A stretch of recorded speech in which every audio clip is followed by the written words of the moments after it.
Welcome once again for episode number 6 in our series of 7. We have one more after this week.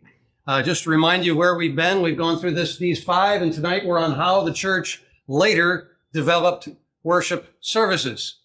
Just to recap where we've been, I do this every week just in case some of you are just catching up with us. Why didn't the early church have worship services? Well, they didn't describe their meetings as worship. This is verifiable by looking in your New Testament. They didn't describe them as services, so they didn't certainly describe them as worship services. They also saw their meetings as horizontally focused gatherings, not as formal, vertical ceremonial events that were offered to God like we tend to look at our worship services today.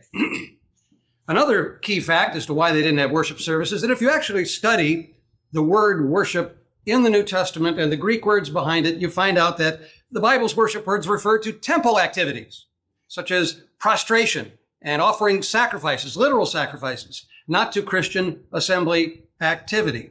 And that one week number 4, I think it was, we looked at how preaching is also not an assembly activity, but encouraging and teaching one another are assembly activities. And I think there's a fine distinction between what teaching is and what preaching is, but we need to figure out what that difference is and figure out how we could be improving what we do pulpit-wise in our churches. So tonight is on how worship services developed.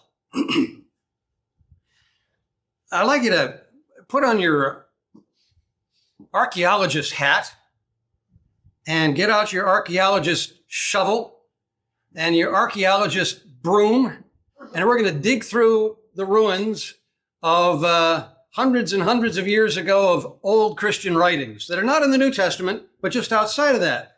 And I'm going to show you some of this stuff that's been dug up that deals with our topic, and you take a close look at it and see if we can come to some reasonable conclusions based on it. And what we're basically looking for is how worship services developed.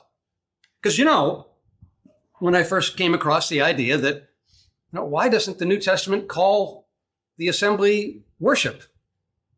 And once I found out that it's not there, I thought, well, maybe, just maybe, they did call it worship, but none of the Christian New Testament documents that we have happen to use it. Maybe there's some other documents, like the lost letter to the Corinthians, that used it all the time. But we just didn't have that one, and so maybe they still used it, but we just happened to catch the wrong documents from the first century that didn't use the word worship. Well, so one way to check that out let's go beyond the New Testament, right into the era right after the New Testament, and study all those early Christian documents and see if those guys referred to the assembly as a worship service. Well, as it turns out, they didn't do it either. So I sort of cut to the quick, and that's the end of tonight's presentation. Good night, drive safely. But it's interesting to dig into this and to figure out why and how this worship terminology eventually developed. It's an interesting study. What we're going to look at is church writings. We already know that in the first century, that's when the New Testament documents were produced. And so when we read in our 27 books of the New Testament, what they're doing there, we're finding out what was true for them in this period of somewhere between 45 and 95 AD. I know the dates of some of these documents are debated. That's not really important for our purposes here. The second century produced a wide variety of Christian literature from guys like Clement of Rome and the Epistle of Barnabas, the Shepherd of Hermas. You may or may not have heard of all these guys. Justin Martyr, the letter to Diognetus, the Clement of Alexandria, and Tertullian, one of my favorites. The third century, Tertullian also lived in the third century as well. He's in the late second and early third. Hippolytus of Rome, Origen of Alexandria, Cyprian of Carthage, Minucius Felix, now there's a name, and Gregory Thaumaturgus. These guys are all writing, and we have their writings. Plus, we also have a bunch of 4th century stuff from these guys, Eusebius and Lactantius and Arnobius and Hilary and Ambrose and Cyril and Gregory, a couple of different Gregorys. All these folks, we can dive into their literature and see what they said about this topic. Now, a lot of these writings are found in this 9-volume work called the Ante-Nicene Fathers, A-N-T-E, Ante-Nicene, N-I-C-E-N-E. It's talking about the period before the Council of Nicaea. The Council of Nicaea took place in 325 AD. So everybody we're looking at here is pre-Nicaea. These 9 volumes are in small print, and each page has 2 columns of text, and it goes on for thousands of pages. So for me to find the word worship in these, yeah, you're already thinking I must be crazy. There's some truth to that. But luckily, what I did first when I started doing this back 20 years ago, I got a digital copy of the Ante-Nicene Fathers, so that I've got it on CD. I had it on a CD back then. You remember CDs? Yeah, what is that? Yeah, but I could just type in the word worship and then boom, search through every document, every volume of this thing, and cough them all up. There are about 2,500 references to the word worship. And now you're thinking, yes, this guy really is sick and demented and something's wrong with him. But I looked them all up and studied them and tried to figure out the context in which it's being used and the sense in which it's being used. And yes, it's still the case that by and large, for the most part, those are important words, they're still not describing their assemblies as worship or as worship services until a certain point.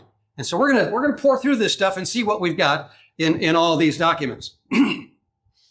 First, we're going to study how early Christians described their assemblies. We already know from the New Testament documents that they pretty much describe them as gatherings, as an assembly. The Greek word ekklesia you may have heard of before. The word is commonly translated as church. That means an assembly. They came together. That's how they described these meetings. That's what they did. They didn't gather to worship. They just came together. But now if you look, by the way, let me back up a second. I want you to get accustomed to what the grid is here. You're going to see this on 40 or 50 different slides here tonight. This is a timeline. Starts over there at AD 50, like New Testament era, goes through 350 AD. And up there in the corner, you're going to see a blue dot that signifies roughly the dating of the document we're going to discuss. And it's going to move to the right, and you're going to be able to see the advancing of time, because the dating of these things becomes very important. And you're also going to see this little word CA dot.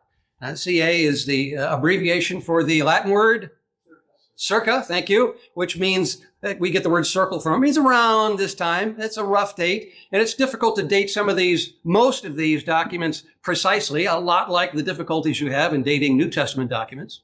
But so I'm going to put circa there so that you know that it's roughly that time. So even as early as 100 AD, you see this statement in the Didache.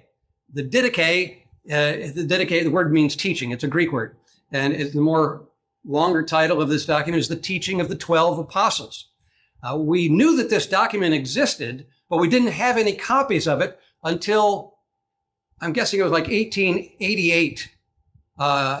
This guy discovered one in the Middle East, an actual copy of the Didache. We got one. And we knew that it had been referred to. We knew it went fairly far back. And we finally got a copy of the Didache. And it's pretty cool to read this thing. And you see how they're talking about church proceedings. It's called the teaching of the 12 apostles, but it's not really the teaching of the 12 apostles, but they often would entitle these things like that. So anyway, but in the Didache, it talks about their assemblies. It's kind of a church manual produced very early on to try to instruct churches about how to do stuff, and what the ministers are supposed to do and when, and what's supposed to happen in the assembly, and how you deal with the Lord's Supper and stuff like that. It's a very interesting book. If you ever get a copy of it, you got to take a look at that. It's pretty interesting. But it refers to them gathering together, and it uses the same terminology we see in the New Testament. It says, on the Lord's own day, we gather together and we break bread and give thanks.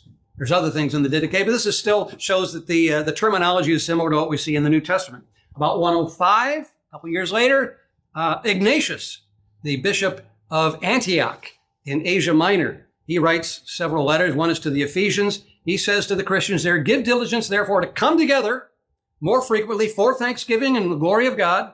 For when you are frequently together in one place, the powers of Satan are destroyed.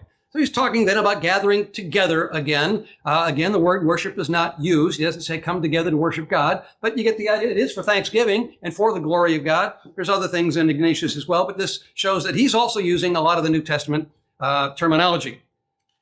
This is an interesting letter, the letter of Pliny to Trajan.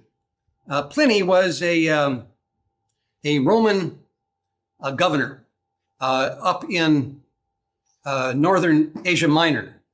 Pontus. And Pontus is an area that's referred to actually in the New Testament. And he's writing to Trajan, who happened to be the Roman emperor at this time. And he's writing about the difficulties they're having in their area with those Christians. And he wants some advice from the governor about what do we do with these Christians. And in this letter that has survived to this day, it dates to about 112 AD, he says, the Christians affirmed to me that they were in the habit of meeting on a certain fixed day before it was light, and when they sang in alternate verses a hymn to Christ, and after which it was their custom to separate, but then reassemble later on in the day to partake of food. Again, it's the assembling and the meeting idea there, but you get an idea of also what's going on. Remember, this is through the eyes of a Roman governor, not through the mouth of a Christian, but he's telling the evidence that he'd heard from Christians that he had questioned and even put in jail. That's also an interesting story if you want to look that one up. The Epistle of Barnabas is another one of the documents that's in the so-called Apostolic Fathers. The book of the Apostolic Fathers it's not really the fathers of the apostles, it's really their sons, but that's the term that's been thrown at them, the Apostolic Fathers, and it's a bunch of writings that mostly come from the 2nd century, and the Epistle of Barnabas is one of them. Nobody really thinks that the Epistle of Barnabas was written by Barnabas, but it's still a very interesting document. And he says to Christians, don't, by retiring apart, live a solitary life, but coming together in one place, make a common inquiry concerning what tends to your general welfare. Talking to Christians and the importance of them coming together. Again, the idea of just this gathering continues from the New Testament to this era. A little bit later in 125, 2nd Clement has this document, or this statement. Let us come together more frequently and strive to advance in the commandments of the Lord in order that all of us, being of one mind, may be gathered together to life. Again, the idea of coming together and gathering together is still much there. He does not use the word worship to refer to what they did in assembly. Then around 160, a guy named Justin, writing from Rome. He's called Justin Martyr because he became a martyr, but he writes this apology. And an apology is from the Greek word by that same name, basically, but it means a defense. It's not sort of an apology, but it's a defense of Christianity to those who were attacking Christianity at the time. And he's describing what they do. He says, on the day called Sunday, there is a gathering together in the same place of all who live in a city or rural district. The memoirs of the apostles or the writings of the prophets are read as long as time permits. And then when the reader ceases reading, the president, in a discourse, admonishes and urges the imitation of these good things.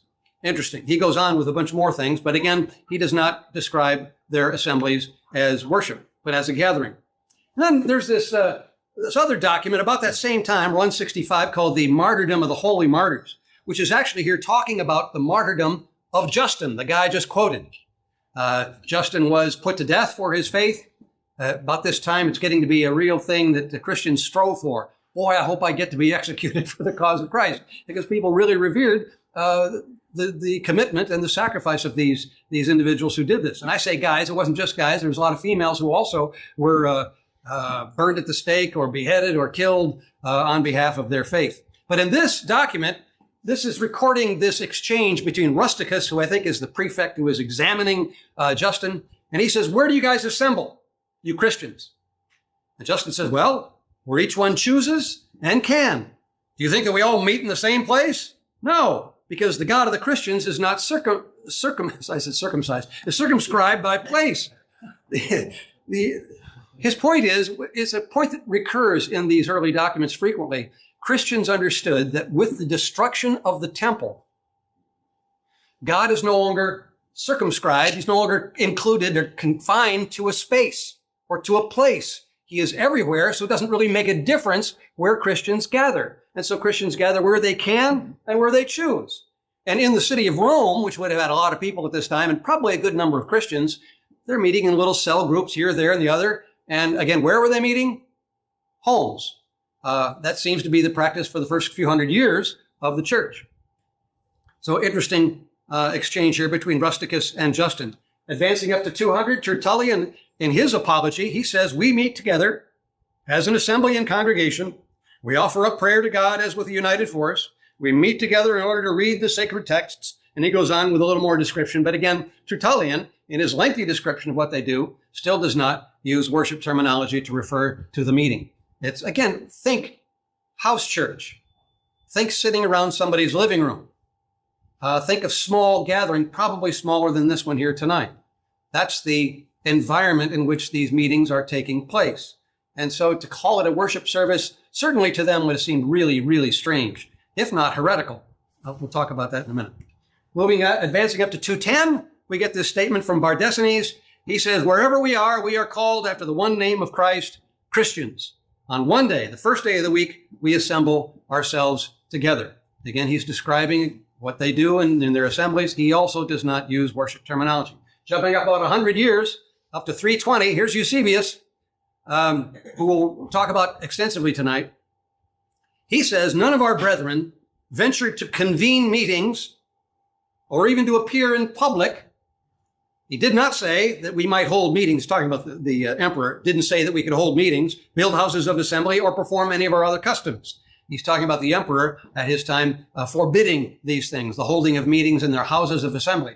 This phrase is interesting, houses of assembly. I looked up how this is translated in the Ante-Nicene Fathers, which was translated back in the 1880s. And it calls it houses of worship. But then I look closer what the Greek is for Eusebius, and the word worship isn't there. They were sort of taking liberties with what it says. It's houses of assembly, houses of ecclesia, which is a word we all know. That's what he doesn't use them. He doesn't use the worship word here in Eusebius at this point. He will later. We'll see this in a minute. Also in 320, Eusebius also writes in his church history, he says, the excesses of Licinius, the emperor, surpassed all others in savage cruelty. There, some of the churches of God were razed to the ground. Some were closed, so that no one accustomed to frequent them could get into them, nor render God the service that we owe. Now, this is now, we're going up here. This is like 300 years after the time of Christ. And now they have churches.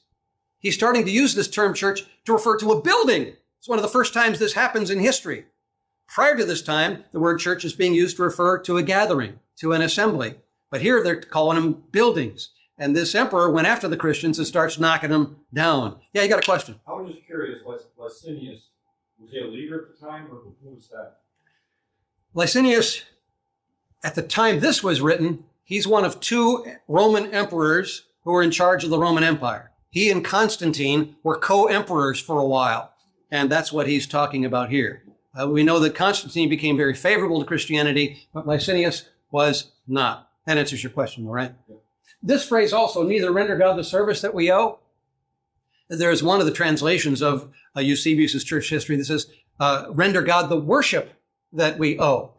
So there the word worship pops up, but it's the Greek word latreia, which refers to offering up sacrifices, which is interesting use of the term. This term latreia is now starting to be used to refer to what Christians did in assembly.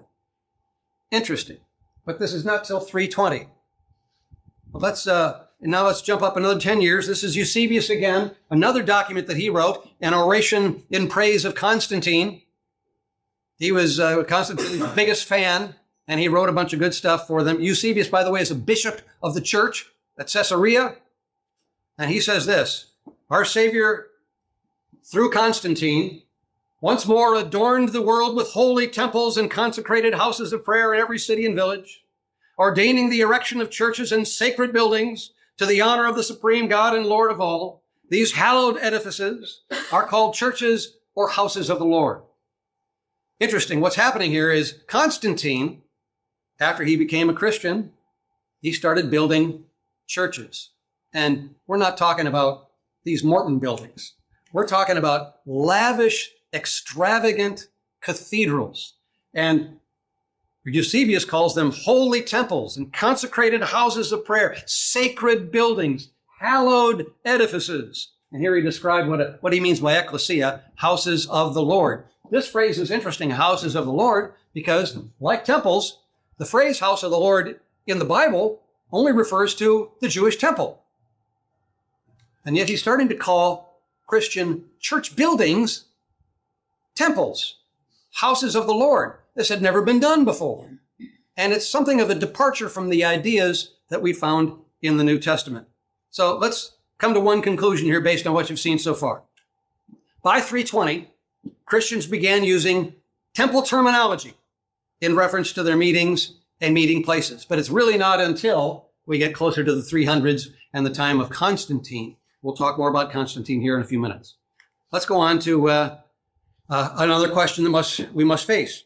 What prompted Christians to start using temple terminology? You remember from week number 3 when we talked about the destruction of the temple, we just totally destroyed. Jesus predicted it. He said that it was in fulfillment of all that has been written. All Christians knew in the New Testament and in the couple centuries thereafter, that they didn't build temples. So what in the world is going on? Why did Christians start using temple terminology? Now let's first, before we answer that question, let's understand how Christians viewed the temple. You already know from the New Testament how they viewed it. I've mentioned that already. But around 115, we're going back to the beginning, starting over again, and follow the development of thought through these early centuries on their thinking about the temple.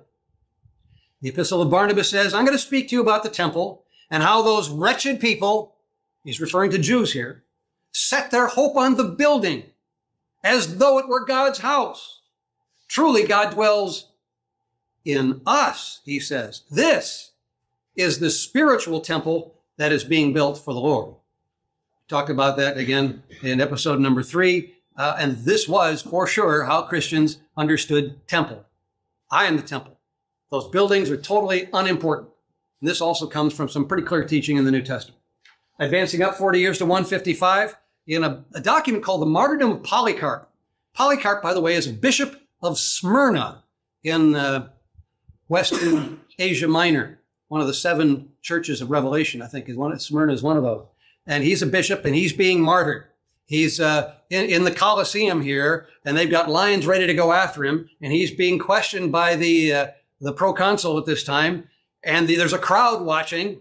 The entire crowd cried out with uncontrollable anger, and with a loud shout said, "This is the teacher of Asia, the father of the Christians, the destroyer of our gods, who teaches many not to sacrifice or worship." Interesting. They viewed this bishop as teaching people not to worship. Oh, but you shouldn't be surprised at that, because once you understand that worship refers to temple stuff and offering sacrifices and things that took place in a physical temple, Christians didn't do that. Christians didn't even have a temple.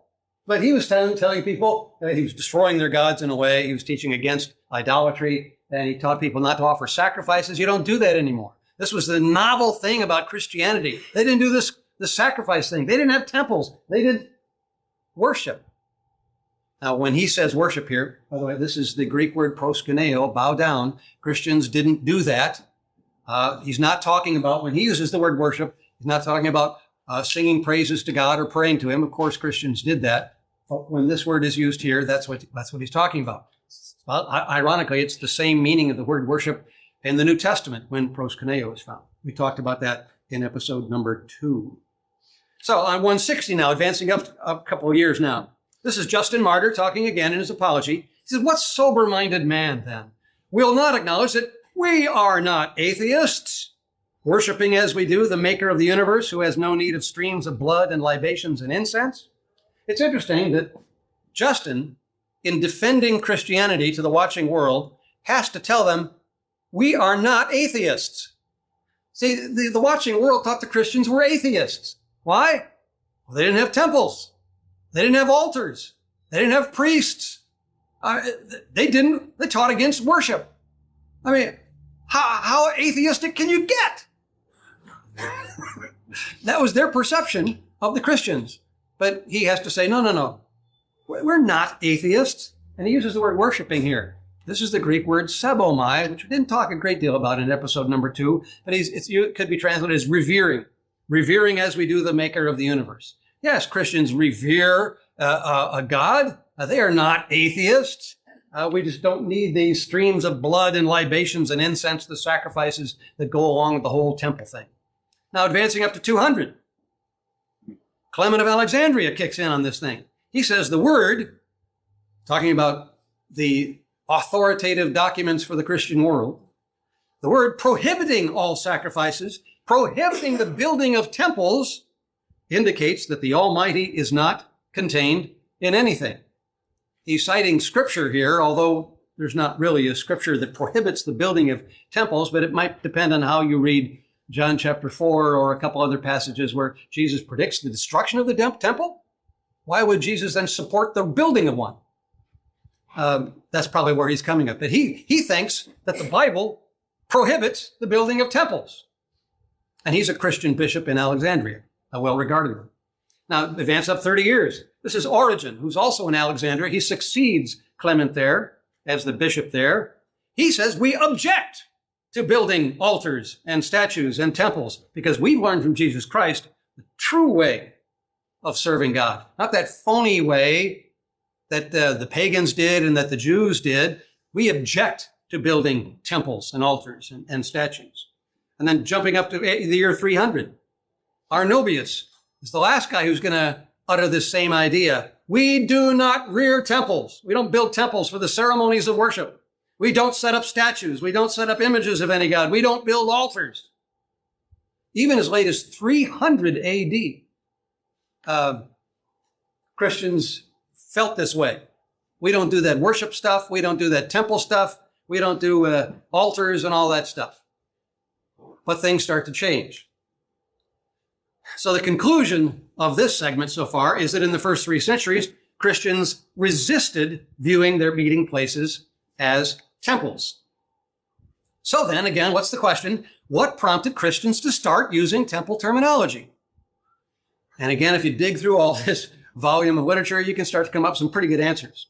First, I see 3 shifts taking place in Christian thinking, and they're important ones. And they're shifts away from New Testament thinking and toward something else. And the first shift is that the Lord's Supper becomes a sacrifice. Really important point here. Let's take a look at the evidence here. Justin Martyr is one of the first ones who most clearly identifies this thought. In 160 AD, in his dialogue with Trypho the Jew, he says, God speaks of those Gentiles, namely us, who in every place offer sacrifices to God. That is, Justin says, the bread of the Eucharist and the cup of the Eucharist. That is the sacrifices that we offer.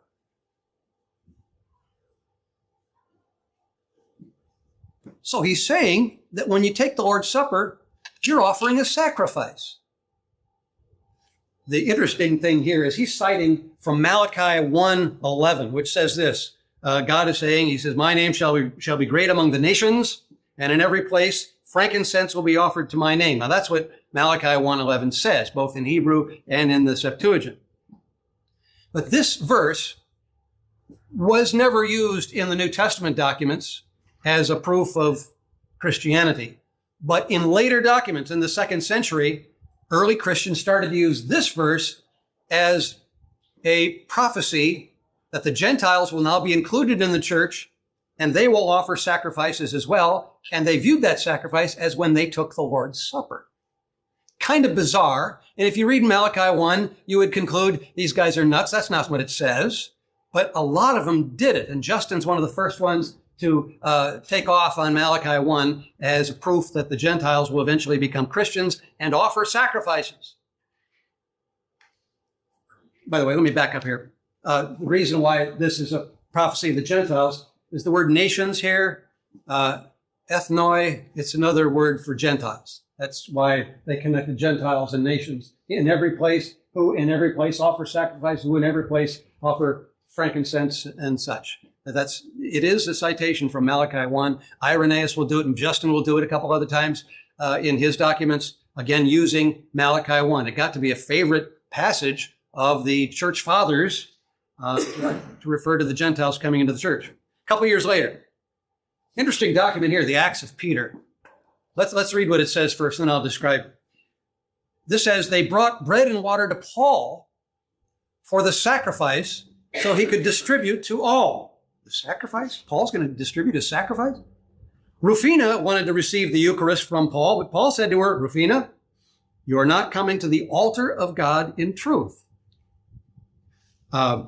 This story, by the way, is apocryphal, as they say. It's It's spurious, to say the least. It's just made up stuff. The Acts of Peter. You may have heard of like the Gospel of Thomas. You ever heard of that? Gospel of Judas? Yeah. Some of this stuff has become popular, even gotten into the news in the last 10, 20 years, when some of these early documents that purported to be authoritative Christian documents were produced with a bunch of fanciful stories like this one. You might think, well, Tom, why are you even reading that stuff? Well, because it is telling us something of how they thought about what they did in assembly. And in this document, dated around 185, it's really tough to date this one, but he equates the Lord's Supper with a sacrifice that's offered on the altar of God. Now, this is really odd thinking. I think 100 years earlier, the first century church would have said, what? What are you talking about? Well, let's go on with this idea. 190. Now, this is Irenaeus. He was more respected than the Acts of Peter. He says, we make an offering to God of the bread and the cup of blessing, talking about the Lord's Supper. And then when we have perfected the offering, we invoke the Holy Spirit, that the receivers of these antitypes may obtain remission of sins and life eternal. So he not only views the Lord's Supper as a sacrifice, but that by offering the sacrifice, just as the Jews would have done in the temple, you then receive forgiveness of sins.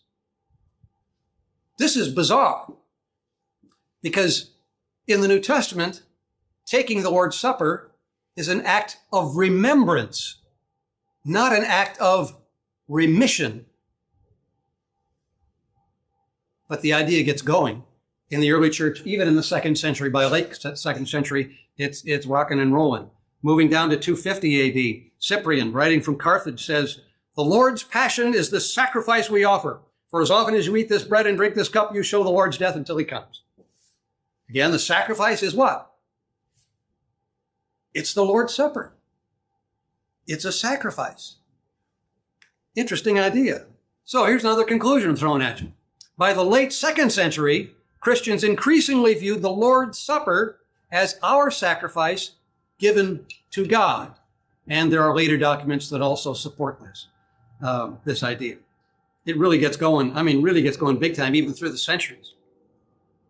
So let's talk shift number 2. Shift number 1 was the idea that the Lord's Supper becomes a sacrifice. Shift number 2 is that the ministers become priests. And I'm kind of jumping over a shift that's in between. Because if you're going to view the Lord's Supper as a sacrifice, then the table on which it sits becomes an altar. This is pagan thinking. This is also Jewish thinking. They all had altars. And what do you offer on the altar? The sacrifice. Well, now Christians are starting to do the same thing. They've got their altar and they've got their sacrifice. And then step number 3, another shift number 3 really, is that ministers become priests. And again, this makes sense, because if you've got a sacrifice that sits upon an altar, then the person presiding over that altar and that sacrifice must be a priest. This is Old Testament thinking. This is Jewish thinking. It's also pagan thinking. All the pagan temples, and they were everywhere in the 1st and 2nd and 3rd century. In all the cities, temples are everywhere. They all have sacrifices, altars, and priests. And now the Christians get them too by this time. And as early as 95 AD, Clement has a comment that kind of gets this idea going that our ministers are priests, literal priests. He says, the master commanded us to perform at the appointed times the offerings and services. The offerings and services. For to the priests, the proper office has been assigned, and upon the Levites, the proper ministries have been imposed. He's hailing back to Old Testament ideas, and he's seeing himself and other bishops as the fulfillment of this type, anti-type kind of idea. The type is the priest in the Old Testament, and now he is a priest in the New Testament idea. But as we know, we looked at this in weeks number 2 and 3, all Christians are priests. That's something confirmed a number of times in the New Testament. It never identifies ministers or any kind of clergy individuals as some special elite class of holy people who should be called priests. We are all the holy priesthood in the New Testament. Jumping up to 105, Ignatius in his letter to the Smyrnians, says, only that Eucharist, which is under the authority of the bishop, or whomever he designates, is to be considered valid. Now, he doesn't use the word priest here, but the idea here is that you cannot partake of the Lord's Supper unless a bishop is the one who is presiding over that sacrifice on that altar with the priest. So the power is starting to get slowly invested in these few people who are now in this key role over the church. Let's jump up to 190 AD. Irenaeus writes here, he says, all the apostles of the Lord are priests who do inherit neither lands nor houses, but they serve God and the altar continually. Now, he doesn't say that all Christians are priests. He says that the apostles are priests. He doesn't say that the ministers are priests, but he's starting to think that, well, the apostles definitely were priests. But is that found in the New Testament? No, it's not. Advancing up to 200, Tertullian writing, he says he's upset with some heretics, some bad Christians who are going off in a wrong tangent. He says their ordinations in their churches are carelessly administered, capricious, and changeable. At one time, they put novices in office. For even on laymen do they impose the duties of priesthood. Now here he's definitely getting to see a clergy-laity distinction developing by 200 AD, where you don't see that in the New Testament. Everybody is one. And you remember Jesus, whoever would be great among you must be your servant. And he talked to the elders, don't lord it over anybody. You're to be the servant of all. But here, only certain people can be priests, and the bad people are ones who allow laymen to be priests. Jumping up to 250, Cyprian goes hog wild with this idea of ministers being priests. He refers to it so many times. This is a good example here in one of his epistles.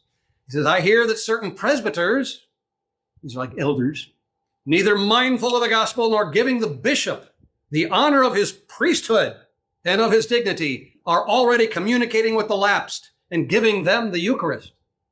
See, only the priests can administer the Eucharist. And in the New Testament, it's a meal that everybody enjoys when they sit around in their gatherings. There's no indication that it's important who presides over the thing or who gives it to anybody. It's something everybody joins in together. But now you're in trouble if you're one of those people who are giving the Eucharist to people and not denying the bishop the honor of his priesthood and his dignity. 250 AD. Jumping up to 320, we get to Eusebius again. He has this oration where he's dedicating one of these Constantinian churches. He starts off the oration saying, friends and priests of God. He's actually talking to a room full of priests, of bishops, actual bishops. Ye who are clad in the sacred gown, adorned with the celestial crown of glory. The guys are also walking around in these sacred gowns now. It's not just a regular gown. It's a sacred gown. My goodness. And they are priests of God. Things have changed already dramatically from the first century as we enter into the 4th century here. And then if you go even further, like 380, it really should be almost off the chart here. This is the Apostolic Constitutions. It makes this amazing statement. The bishop is the mediator between God and you in the several parts of your divine worship. He is, next after God, your earthly God. I'm probably sensationalizing this a little bit too much, but the cojones on these guys just amazes me how much they viewed themselves. And now they're not just priests, they are earthly gods. They are the mediator between God and man. And in the New Testament, who's the mediator between God and man? Jesus. Jesus. Nobody else. There's no other layers in this whole thing. Wow. So by this time, it's taken off on its own into a world all of its own. So another conclusion to throw at you here. By the mid-3rd century, Christians increasingly viewed their ministers as the priests who handled the sacrifice that sat upon the altar. Right. Now let's go for one more shift. The building I somehow lost my video connection. That's not good. I was doing so well, too. So shift number 3 now. The building becomes a temple. And this makes sense, too. If you have a sacrifice that sits on an altar, that's presided over by a priest, then the building in which this stuff takes place must therefore be a temple. Jews did it that way. I mean, read through your Old Testament. This is just full of sacrifices and altars and priests and one temple. All the pagans were doing it. They had a sacrifice, an altar, and a priest, and a temple. They're all throughout the early world of the first 3-4 centuries. But let's jump to 220 here. There's no temple. The buildings are not being called temples this early. This is a later development. By 220, there's this interesting phrase in Hippolytus of Rome. He says, the God-fearing man should consider it a great loss if he does not go to the place where they give instruction. If a teacher is there, let none of you be late in arriving at the assembly at the place where they give instruction. The interesting thing about this verse is it starts to draw attention to the place. Because up to this time, they're meeting in somebody's home, and they might meet in Bob's house this time and over in Sally's house next week. The place has no importance at all, but now there's some importance being given to the place where they give instruction. And it may still be a home, but he's calling, there's some importance to the place here. Now, it's not really well developed, but advancing up to 240 AD, this is where you don't have the church fathers referring to this, but what you have is archaeology helping us. The Dura Europos church in Syria is the earliest identified Christian church building. We know this from archaeology. The church in Dura Europos, which is a town in far eastern Syria that, by the way, today is under the control of ISIS. And even though we didn't find the Dura Europos church until the 1930s, we had good time to get in there and, get the shovels and the brooms and get it all dug out and whisked off so that you can see what's exactly there. And it's quite marvelous. We've got photos, we've got all kinds of evidence from it. But since ISIS has taken over, it is actually feared today that they have destroyed it, which is really a shame. It's an archaeological find to find the earliest known Christian church building. But even this Christian church building was a house. It was a house that was converted to a gathering place for Christians. It had this assembly room here. The courtyard was in the middle. You entered over here. You came in. It's got this porch out this way. They had a room for a baptistry here, and the baptistry was still there. And on the wall, there was paintings of Christian New Testament scenes of the Good Shepherd and things like this. Very interesting. The assembly room here is actually 2 rooms where they blew out a wall back in around 240 AD, somewhere around here. It's probably 2 different bedrooms. You got into it this way. You can also get into it this way. But the room now it's smaller than this room, by the way. It's only about coming in. This wall would be here, and this wall would be about here over to that back. So it's like 2 bedrooms put together, 2 large bedrooms put together, and people would come into there and sit and have their assemblies. But again, it's not a church building as we would think of it. It's a house that was converted for the purposes of a church. That's in 240. That's the oldest known meeting place of Christians that has been found. Now, jumping up 50 years is the Aqaba Church in Jordan. It's the world's oldest known purpose-built Christian church. The oldest known building that was built for the specific purpose of being a gathering place for Christians. And you can see a picture of it being dug out here. It's quite a marvel. This was discovered in 1998. Wow. Yeah, there's still this stuff to be found over there.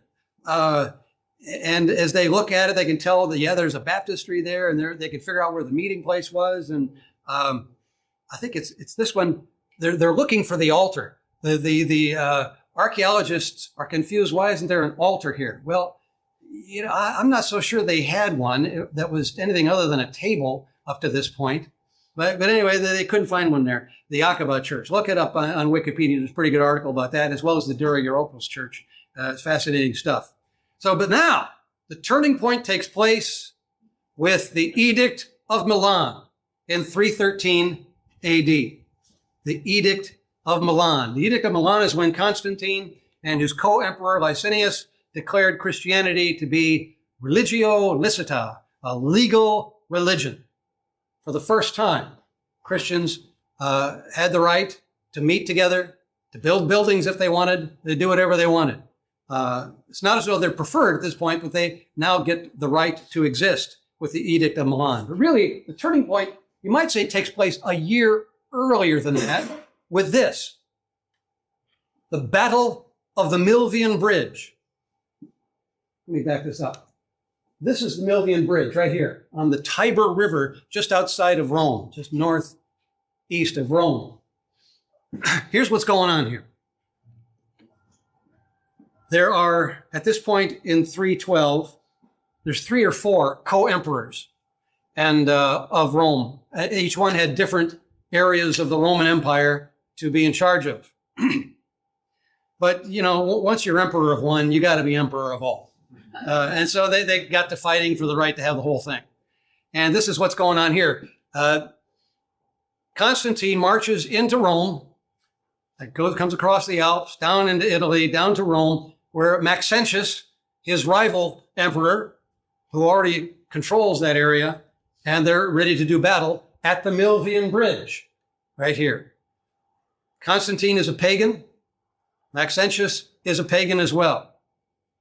But on the night before the battle, I think it was October the 27th of 312, Constantine, there's 2 different stories on this. One is from Lactantius and one is from Eusebius. Constantine has a dream, has a vision, where he looks up into the heavens and he sees this statement, en tutoi nika, which means by this conquer. And he sees the image of the Christian cross. Now, there's a little difference. As Lactantius tells this story, it's the image of a cross. When Eusebius tells the story, who got the story from Constantine himself, it's not the image of a cross, it's the chi rho, which is this image here, there. The X is a chi, it's a CH in English, and a rho, it looks like a P, but that's an R, and CHR are the first letters in the word Christ.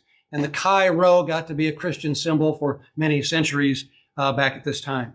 And so Constantine, after receiving this vision, he throws together a bunch of chi rhos, and the guys in the battle who carry the banners, so it's got to be a tough job, right? But he's carrying a banner out there in front, and he's battling under the chi rho symbol, the Christian symbol. Constantine knows it's the Christian symbol. He thinks he's had a vision from the Christian God to battle Maxentius by this. And it's kind of interesting because Constantine probably was grossly outnumbered by Maxentius' forces. But they go into battle, and Constantine routs him. Maxentius is killed. Constantine cuts off his head and carries it through the streets of Rome. That's a great thing to do, by the way. If you ever get a chance to go to one of those, be sure to have your smartphone with you to take pictures. But that's what they would do back then. But this big victory that Constantine had when the odds were kind of against him, he attributed this to the Christian God. And from then on, things changed dramatically. By the way, Nancy and I took this picture with Nancy just less than a year ago. We were in Rome. And Ron, you may recognize, we're standing on the upper floor of the Roman Colosseum and looking out, and there's this. This is the Arch of Constantine, which was built in 313, the year after the Battle of the Milvian Bridge, in honor of Constantine's big victory over Maxentius. And this still exists to this day. So none of this, I'm not making this stuff up, just in case you were wondering. So also in 313, Eusebius writes, Constantine then, after this victory by the Christian God, he makes the priests of God his counselors and deemed it incumbent upon himself to honor with all devotion the God who had appeared to him. And this feeling stays with Constantine throughout his life. He's deeply in debt to the Christians for what, the Christian God for what has happened to him. He sees it as the Christian God is the one who got him into this role as the emperor. And he makes the priests of God. Now, Constantine would have been accustomed to this word priest, because in the pagan world, that you had priests in all your temples and all that stuff. So he's doing it. In 314, Licinius, though, is still the co-emperor. He's in another part of the world. I think he's based in Istanbul. But Licinius is still going after Christians at this time. Even though Licinius co-signed the Edict of Milan in 313, which granted a legal right to Christians to exist. But Licinius still goes after Christians. He razed some of the churches of God to the ground. Some were closed so that no one accustomed to frequent them could get into them to render God the service due him. So Licinius is a bad guy, and eventually Constantine goes after him and defeats Licinius as well. And Constantine has then sole control over the entire Roman Empire, and it's thanks to the Christian God, and things change dramatically for the Christians at that point.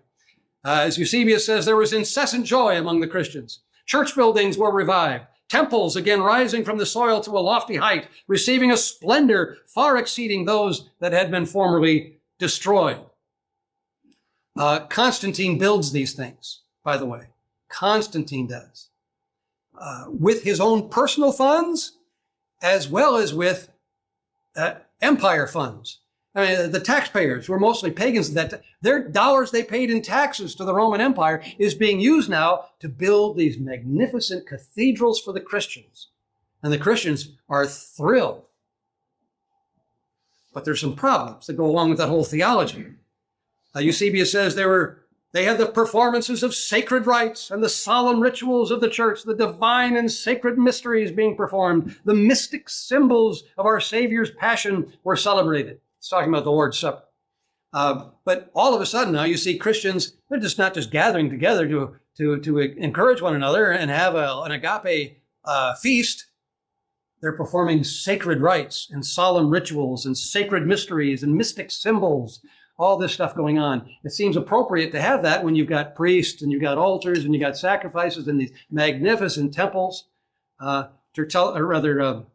Constantine, it's been guessed that he built somewhere around 40 churches, and none of them are these Morton building churches. They're magnificent. The Church of the Holy Sepulchre in Jerusalem, if you've ever been there, that was first built by Constantine. The Church of the Hagia Sophia in Istanbul, Constantinople, it was built by Constantine initially.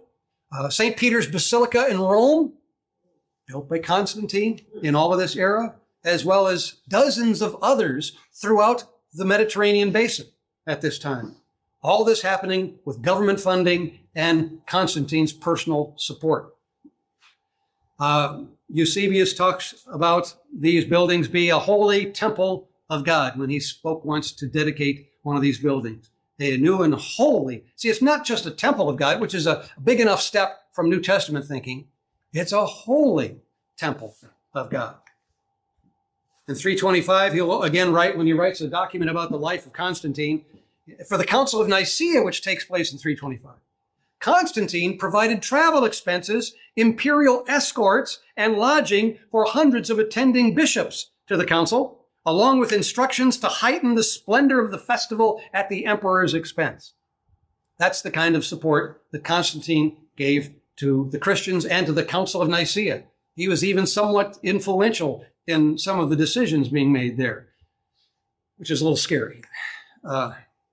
335, Eusebius has an oration in praise of Constantine later on, and he says, our Savior once more adorned the world through Constantine with holy temples, consecrated houses of prayer, sacred buildings, and hallowed edifices, and they're all called churches or houses of the Lord. I referred to this earlier, but I wanted to kick it again here later, because this is the context in which it happens after Constantine begins this massive effort to build these churches. So conclusion number 5 is after Constantine legalized Christianity in 313, Christians increasingly viewed their buildings as holy temples.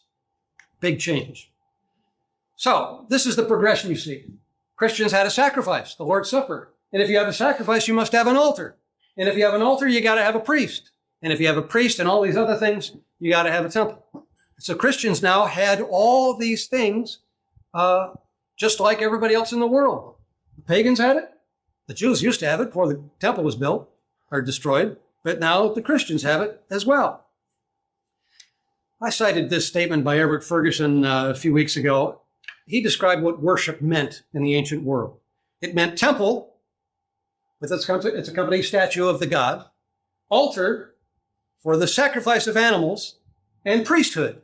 Once you've got these four things, sacrifice, altar, priest, and temple, then you have worship in the biblical sense, too.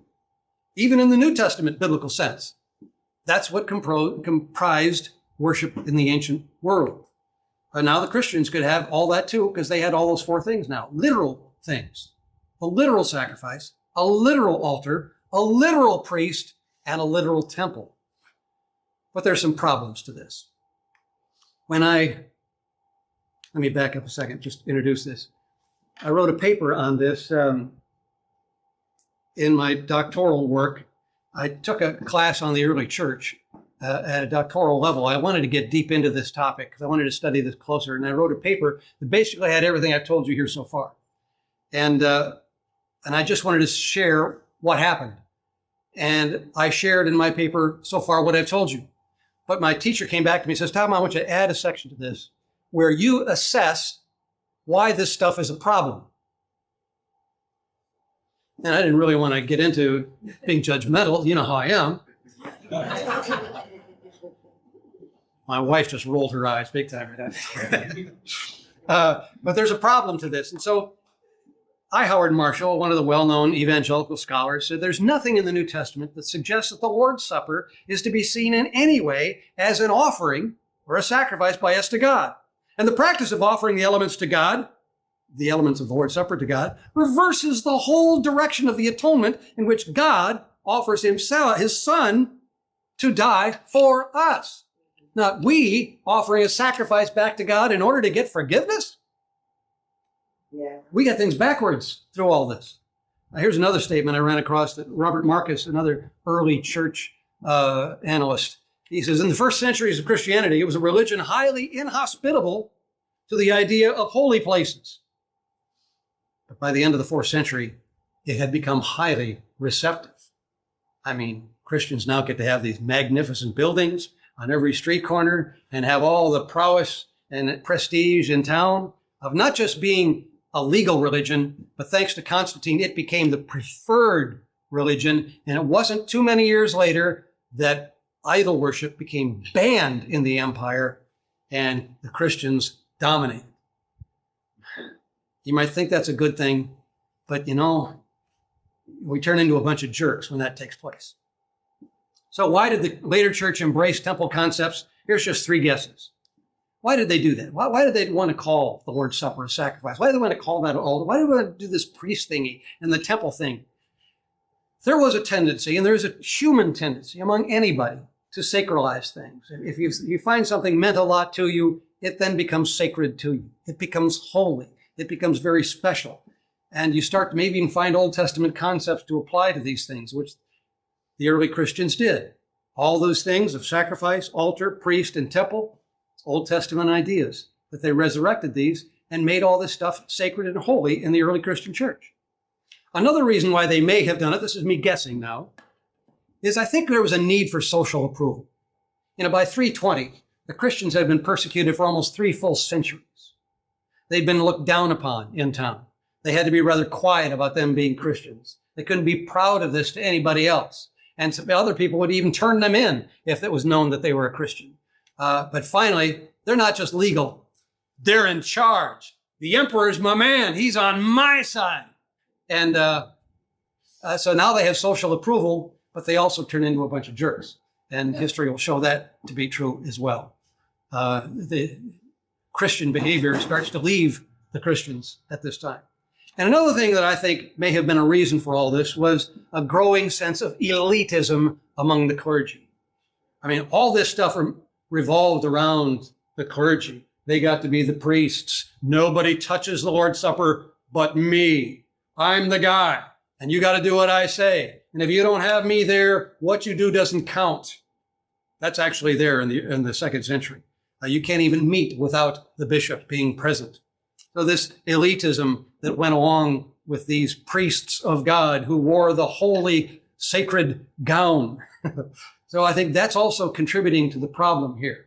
Whereas Jesus saw the leaders being the servants of all, now they're the lords over everybody, dictating what takes place. And it becomes a problem. My question is, do these things have sin-remitting power?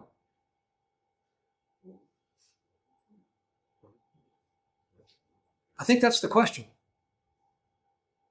And to put it a different way, since these things constitute worship, when we do what we think is, when we call worship, do we think that that has sin-remitting power?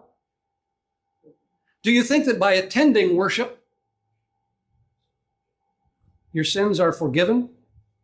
You know, the old idea that you can do what you want during the week, but then and go to church on Sunday and get forgiven again, take the Lord's Supper, I'm cleansed, and back at it again.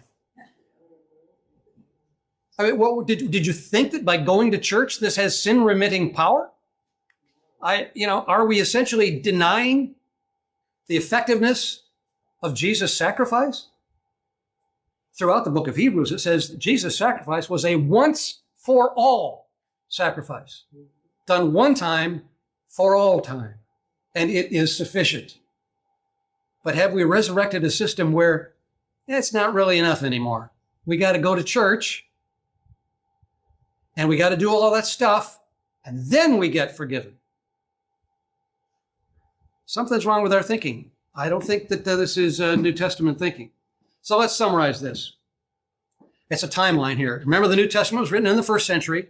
The Lord's Supper becomes a sacrifice. It's the first development here, happening early in the 2nd century. Then soon, the table on which it sat became an altar. Then the priests came along a little bit later on in the 3rd century. Ministers began being known as priests. Then temples get to be built with Constantine and Christianity becoming legal. And by then, what you've got really, Christians are worshiping in their temples with their priests and their altars and their sacrifice. Now, historically, there are still some churches that view their Lord's Supper as a sacrifice. It's actually there in their liturgy. And I've been to some of these churches where they actually state it out loud. In a lot, it's not too many churches still that. There's still some, a lot of them around the church, but not that many. The altar is still there in most churches. But there's no biblical authorization for Christians to have some sacred altar upon which sacrifices were. Why? That's just not there biblically. But we still have this idea is there. I'm not saying you're all going to hell if you have something called an altar in your building. We have an altar call in a lot of churches. Well, what's special about going to this thing we call an altar, and we got to have a call that we come to the altar, and something special happens there that can't happen elsewhere? How did this get so special? We still have some churches, actually several denominations, that call their ministers priests. There's still some churches that call their churches temples. Not too many. That terminology is mostly fallen by the wayside, but they still call it a house of God. They still call it a house of worship, which is a temple. So a lot of this terminology is still with us to this day. And certainly our worship terminology is everywhere. So let's recap why the early church didn't have worship services. I'm just going to put these on the screen and not read them again because I'm really tired. But the fourth point is this one. Worship language developed by the 4th century as the church gradually reverted to literal temple concepts. And next week, we're going to talk about the biblical purpose of going to church, where I try to wrap up everything. And if you want to know, you can put a gun to my head and actually force me next week to tell you what I think we should be doing in our assemblies. And more importantly, you'll get a chance. I'd rather hear from you than from me. I'm already tired of hearing myself talk. But let's try to take this new viewpoint, which is actually a very, very old viewpoint. It's biblical, about what the assembly was about, and figure out how could we do this and do this better. That'll be next week in our conversations. All right. Well, it's good to see all of you again here for the final episode. How many of you have been here all 7 times? Wow. Wow. Yeah, I'm impressed. Yes, my applause. We get a bribe? You should. Well, one thing you do have is my wife's Scotcheroos and her amazing cappuccino muffins back there, so help yourself back at the table anytime. She's a good cook. What's that? She's a good cook. Yeah, I love them. So, picking up on where we left off, and I wanted to kind of wrap everything up here tonight on session number 7. You know the 7 episodes we've been through tonight? I've retitled this, What Do We Do Now? Which kind of goes to that question that I was hit with several times when I gave papers. As I was going through my doctoral classes, I would occasionally be able to give a paper on different segments of this to my classes. And once I would present this, one common question I got then from the class was, what do we do now? And so I think we do need to look at that because this stuff is, I think, radically different than what any church, in my experience, has been doing or what they believe or how they approach their assembly. But after you look at all this stuff, this biblical aspect to it, the question is, what do we do now? But let's recap. I've been going through these each week, and I think it's important actually to reemphasize these things. The first point that we looked at in week number 1 was the New Testament church did not describe its meetings as worship or as a service, and certainly not as a worship service. That enough, I think, is mind-boggling to many. Secondly, the New Testament church saw its meetings as horizontally focused gatherings, not as vertically focused, formal, ceremonial events that were somehow being offered to God. That also, I think, is something of a revelation for today's church. A key point is that Paul required, not suggested, not hinted at, but he actually required that all assembly activities be done for edification. This creates a dichotomy between the way we do things for worship and the way Paul mandated things for edification.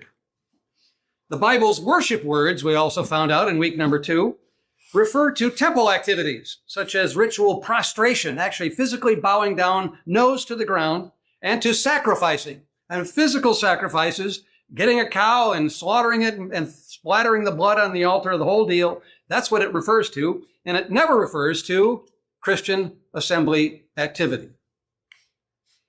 We also noticed in week number 4, I think, is that preaching, ironically, was not described as an assembly activity.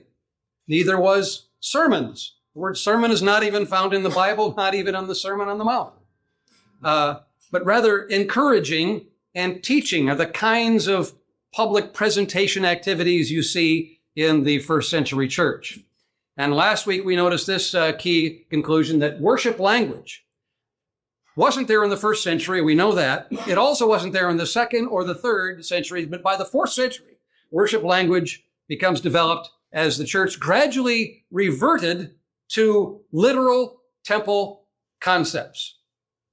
And I'll touch on that just again in here just a second. What I'd like to do is maybe first grab just a couple of key slides from the first 6 weeks just to reemphasize the most important stuff. I actually went through this and I said to myself, okay, if somebody really, really needed to take something from those first sessions, what is it? And here's one of them. It's simply a verse in the Bible. It's 1 Corinthians 14:26.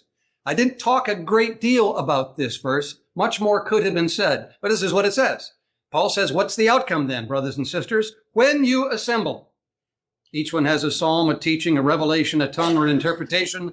All things are to be done for edification. I didn't talk about how significant this verse is, how it's set up by Paul in that chapter, how this verse fits in with the entirety of 1 Corinthians, the letter, and particularly in his section between chapter 11 and chapter 14 when he's talking specifically about the assembly. But this is an important conclusion that he nails there in verse 26. I think everybody ought to know this verse. Ironically, I'd never heard this verse quoted in all my life until I found it in the right here in 1 Corinthians chapter 14. This was also a very helpful, I think, slide from week number 1. It sort of visually describes the difference between the worship model of what church is all about and the edification model. In the worship model, the building essentially becomes holy, because if it is a house of worship, if it is the house of God, therefore that thing becomes holy and sacred. And you don't let your kids run in the church building, and you treat everything with a certain degree of sanctity. Also, the service, if it is a worship service, it should be beautiful, right? Because God deserves the best and most beautiful thing we can throw together. And thirdly, the worshipers must therefore be reverent. Sit there and be quiet and don't act up. And that's why kids used to get rapped over the noggin when they would get out of line. And sometimes they would have deacons, and hundreds of years ago, go through and rap anybody who wasn't paying attention, because worshipers must be reverent, except for the guy with the rapper. He can whack anybody he wants. I'm not sure how reverent that is. But that's the worship model. If you believe that the assembly is for worship, these things, I think, naturally follow from that basic premise. The edification model, however, is different. In the edification model, the building doesn't become holy. It's just simply functional. It's actually optional. You don't really need a building to meet in, so it's just something that you use in order to accomplish your edification goals. The meeting must be edifying. Doesn't necessarily have to be beautiful. It sometimes can get really rough and a little bit ugly, but just so you're edifying people and helping people throughout the process. And the people must also be maturing through the meeting. So you have these two images of the worship model and the edification model that we talked about in session number 1. Session number 3, we got into the temples, how the temple that changed everything. The temple that they had in Jerusalem in the first century, Jesus predicted that it would be destroyed. And he was absolutely right. Within 40 years, it was a pile of rubble. We talked about that. And in the New Testament, in the Christian system, as Jesus designed it and how the church carried through with temple imagery, what becomes sacred now is not a building, but your body. And it becomes sacred because God no longer dwells in that temple in Jerusalem. He now dwells in the Christian. This is the house of God. This is the temple of the living God. Therefore, that which should be treated with greater sanctity and respect is yourself. And a second thing that goes along with this, not just your body, but also the body of Christ, the collection of Christians in whom God dwells. That also is a sacred thing. Again, not brick and mortar, but people and the assembly. To Paul in the first century, unity was critically important. The unity of the body, because that's where God dwells. It is the temple of the holy God. I also shared this image several times throughout the 6 weeks. This sort of a sketch of maybe what the first century assemblies looked like. They were house churches. And I think anytime we start to think about what should be taking place in our meetings today, I think we need to think in terms of what a house church looked like. And that becomes something of a litmus test of whether what we're doing makes sense biblically or not. This is not a photo from the first century. Somebody painted this thing, but it's probably fairly close. You've got people of all ages and sexes and kids and just standing around and listening to what's going on there. They're in somebody's living room. That's the way the church met for 300 years. Long time. And they didn't meet in homes just because they were under persecution. That wasn't always the case. Persecution happened now, again, and later, and then they'd ease up on the whole thing, and Christians would come out in the open, but then they'd crack down again on Christianity. They met in homes because that's what they did. It was just natural. It just flowed with everything that was going on with this idea of the gospel, that now anybody can be a child of God. So I also shared this particular slide. I think it was in week number 4 or 5.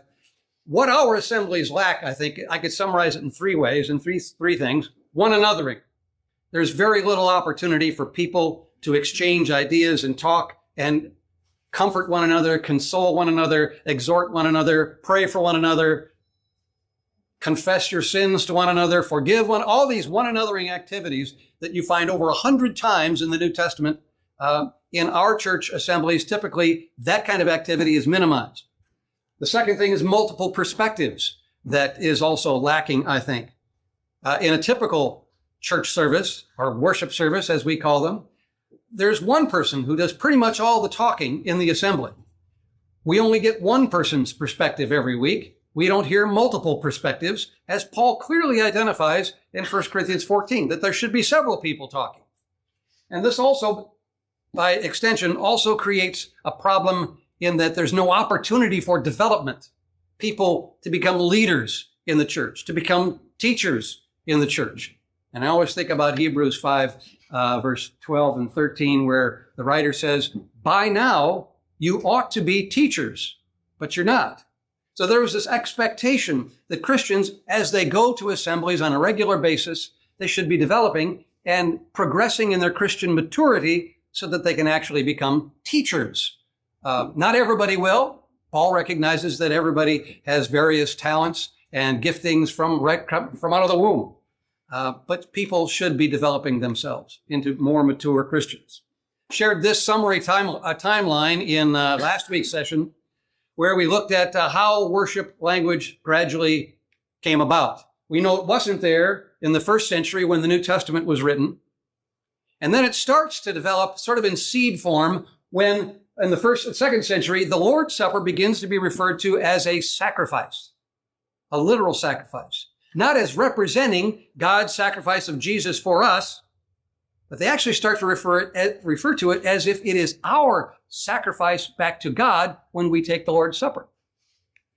The next step in that process, several years later, the Lord's Supper, the table upon which that sacrifice sat, became an altar, a literal altar, just like they had in all the pagan temples around there in the Mediterranean basin in that era, as well as in Jerusalem, because what you do with a sacrifice is you offer it on an altar, not just any old table. It's got to be an altar.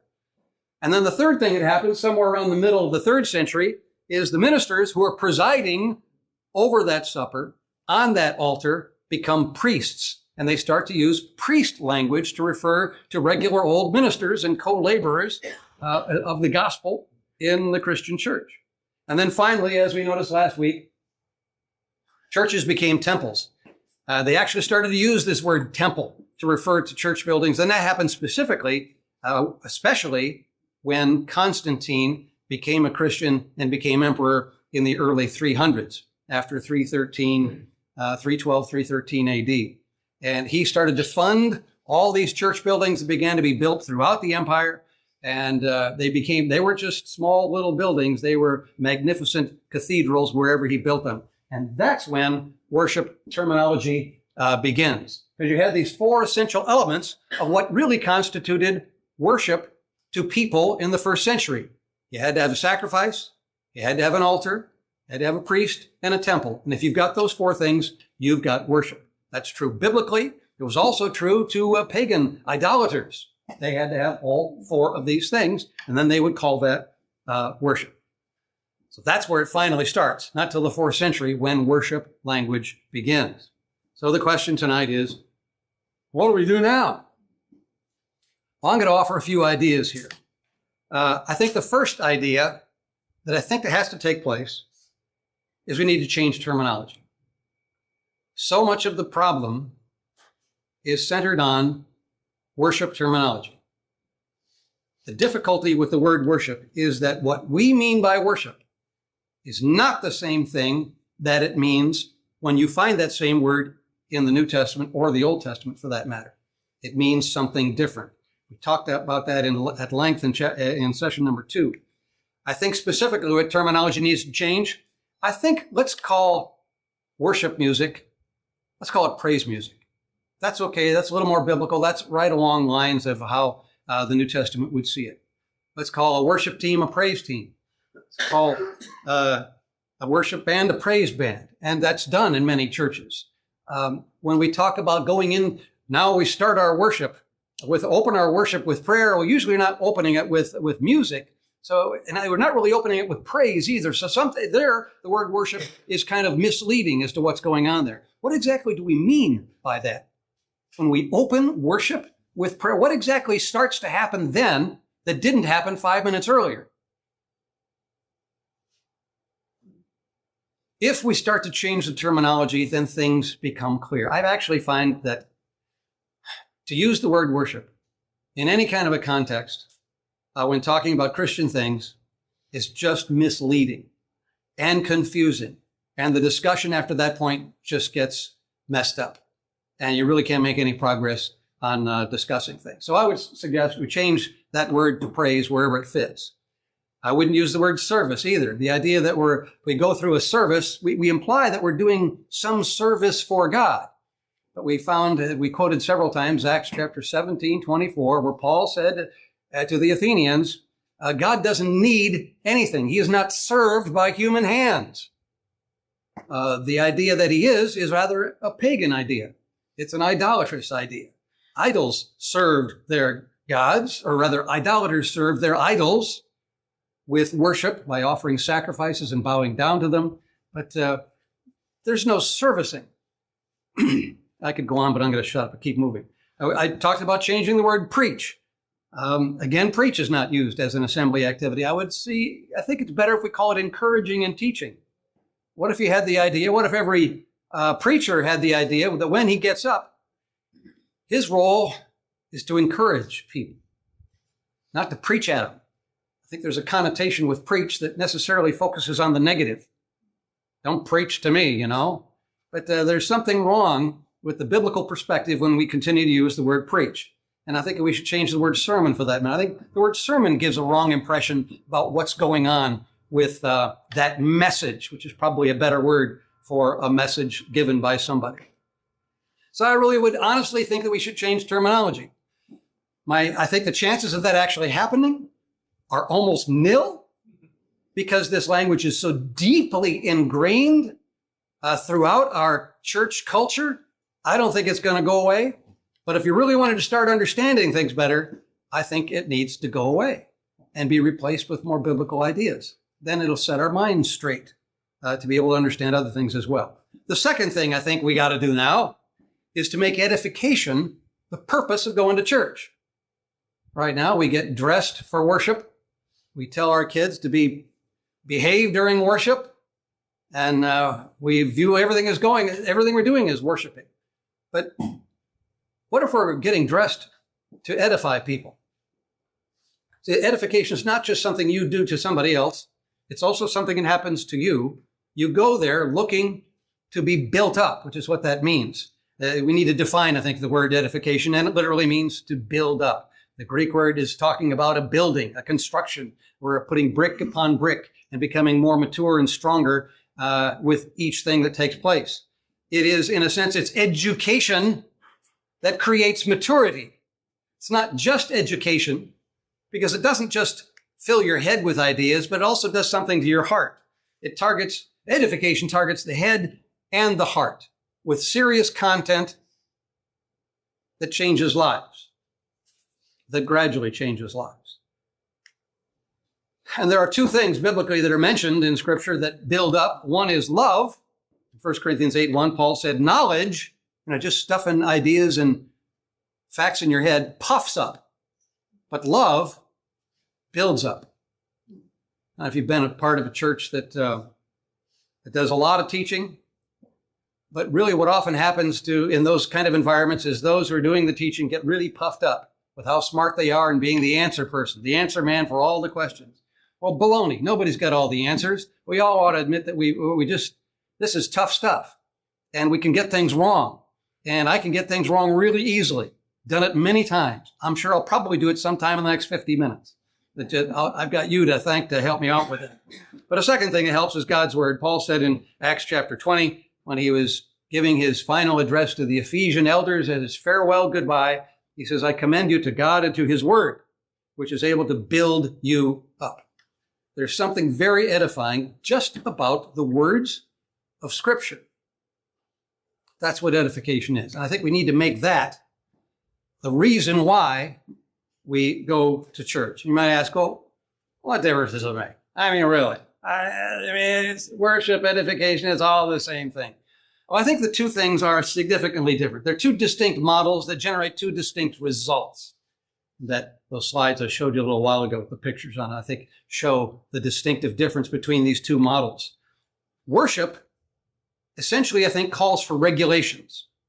I'll describe that in a minute. Edification, however, calls for results. If you're going for edification, you're going to get results, not only building up other people, but in yourself being built up. I mean, you recognize this yourself. I don't know how many times you may have said, or I may have said, I went to church, but I don't think I got anything out of it. I actually felt that way this Sunday. And other people say, well, you only get out of it what you put into it. Well, they don't let me put anything into it. So I get a whole lot more out of something if I'm able to contribute to it, or at least interact with it, or ask questions about it, or something like that. But just to sit there and take it, no matter what it is, and then go away, I'm not going to get much out of that. But worship calls for regulations. I think when you put something under the worship umbrella, it becomes a different animal. Put something under an edification umbrella, it's something entirely different. Let me describe this. There's a verse in Hebrews chapter 9, verse 1. The writer says, now even the first covenant, talking about the Jews in the Old Testament, had regulations for divine worship. This is the Greek word latreia that we talked about, and the earthly sanctuary. Regulations. That word's found a couple times in the New Testament, but it's really there in the Old Testament. What I'm talking about is here. There are 6 chapters in Exodus and elsewhere, also in the Pentateuch, where the chapters begin with, the Lord said to Moses. And then he goes into real specifics about the specific kinds, dimensions, and materials that are to be used in sacrifices, offerings, furniture, the curtains in the temple, the veil of the temple, even the boards in it have to be a certain kind. The altar has to be special, courtyard, headgear and garments and procedures and designs. Everything is specified. There are regulations for all this stuff. And it is God himself who is dictating the details for worship. And every Jew would have realized that, yes, all that worship stuff we do, offering sacrifices and ritual prostration, all the other stuff that takes place in the temple is regulated. And you got to do it right, or else.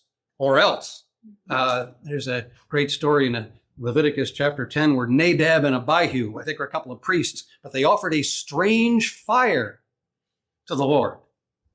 And God was not considered that unacceptable worship. And they were swallowed up by fire, as I recall. Leviticus chapter 10, look at that up.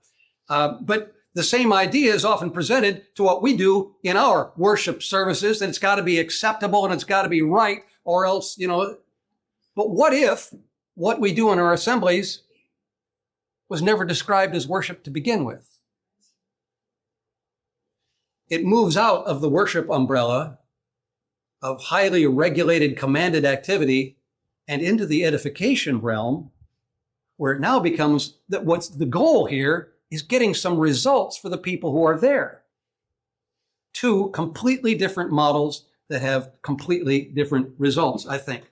If you look at Paul's edification model, as he describes it in 1 Corinthians 14 and elsewhere, really this is through the New Testament, does not mandate that things happen in a specific order, like was true in the temple, does not mandate certain activities that must take place. He identifies several activities, but he never says that you got to have all of these or some of these or certain ones.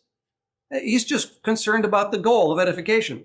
Paul does not mandate a specific place where this takes place. There's no holy place, no sacred structure where this takes place. He does not mandate even a specific day. That's interesting. A specific day. That struck me as I was going through my dissertation work. Yes, there's a couple of times you see a reference to the first day of the week, but it's not really mandated. I'm not saying you're not supposed to stop going now. That's the point. But that mandate is not there either. Whereas with all the Old Testament stuff, everything is mandated. No special garments for people to wear. That was in the Old Testament. The priest had to wear this thing and that thing. It had to be this made out of brass, and that thing has got this design and that color. And none of that is there in the New Testament. And the New Testament does not also specify or mandate presiding officials. It does talk about people who can be presiding officials, but doesn't mandate that certain ones got to be in charge of this and in charge of that, that kind of thing. Rather, what you do see mandated, instead of details, you see goals mandated. Paul mandates edification. Whatever you do, he says, whether it's this, that, or the other thing, make sure everything is done to build up people. Make sure everything is done decently and in order. So it can't just be mayhem. It's got to be orderly. And he also mandates that things be done with love. The 1 Corinthians 13 is right there before 1 Corinthians 14. 1 Corinthians 13, the famous chapter on love, the last wedding you went to probably had it read. It's very common. The 1 Corinthians chapter 13 has nothing to do with weddings. It has nothing to do with marital love, although it applies. It's right there in the middle of a lengthy discussion about assemblies. And when Paul says, if I speak in the tongues of men and of angels but have not love, I'm nothing. I'm a noisy gong.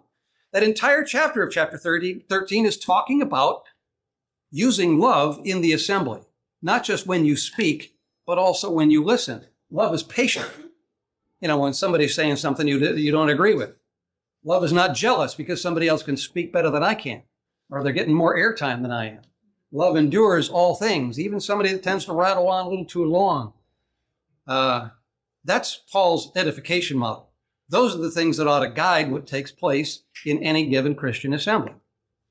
So I want to repeat that point. Number 2 is make edification the purpose of going to church. I think churches would be dramatically better, Christians would be dramatically better, if every time they went to church, every week, every month, every year, every decade, they knew that they were there to build up others and themselves to be built up by what's going on.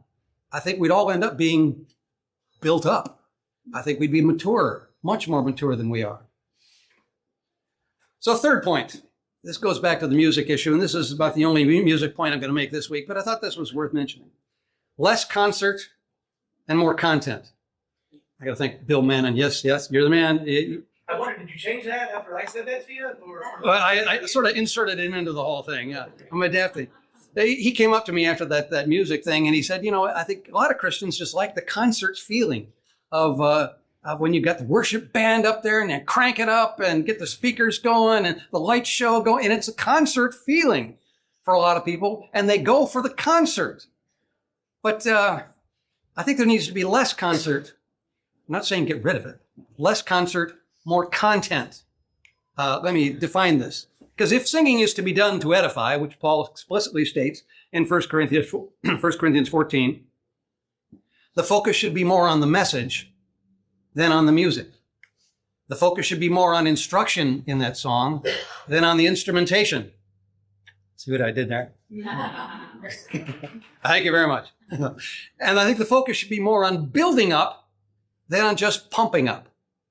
Concerts can be great because you're just really jazzed by the music and the drums or whatever it is that really got you excited.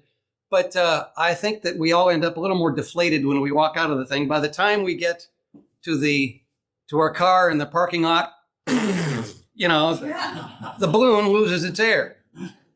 But if you've been built up, if there was some content, if there was some serious instruction, maybe through the song, if there was some real building up that took place in that meeting you had, I think you're not going to fizzle when you get to the car in the parking lot. And you're going to build on that next week and the week after and the week after. What do we do now? Number 4, more speakers, shorter speeches. It's just a suggestion on my part. But I think 1 Corinthians 14 says, when you assemble, again, it's talking specifically about what you do when you get together. Each one has this, that, and the other thing. He's talking about several people having something to contribute to the meeting. If anyone speaks in a tongue, then it must be by 2 or at the most 3 who speak in a tongue. But they have to have somebody interpret each time, or else nobody gets the benefit of what that guy just said in some foreign tongue. Have 2 or 3 prophets speak, he says. 2 or 3. Why is there a multiplicity? And then he says, for you can all prophesy one by one. Paul envisions that several people are going to be talking through this thing. I'm not sure how that would go over for us today, but I think we need to get accustomed to this. I really think we need to have more speakers and shorter speeches. Because obviously, if you have, let's say, 5 people speaking, and they're all going to go on for 40 minutes, that's not, the bear game will be over by the time that last guy is done. That's not going to fly with me.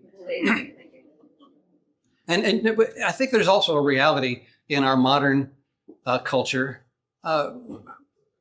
Modern people can't handle a long speech like they used to in the 1800s. We've been televisionized. We're accustomed to things moving very quickly. We're accustomed to 30-second commercials, and anymore, we're getting 5-second commercials and 10-second commercials on radio and in television. Our attention span is really getting short. And to expect people to tolerate a 1-hour-long sermon, I don't think it's going to fly. Now, I recognize, and I would consider myself guilty of this, that there are certain church cultures.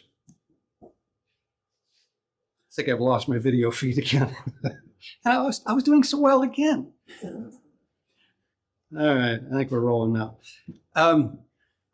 There are certain church cultures that kind of expect the preacher dude to go on for 40 minutes.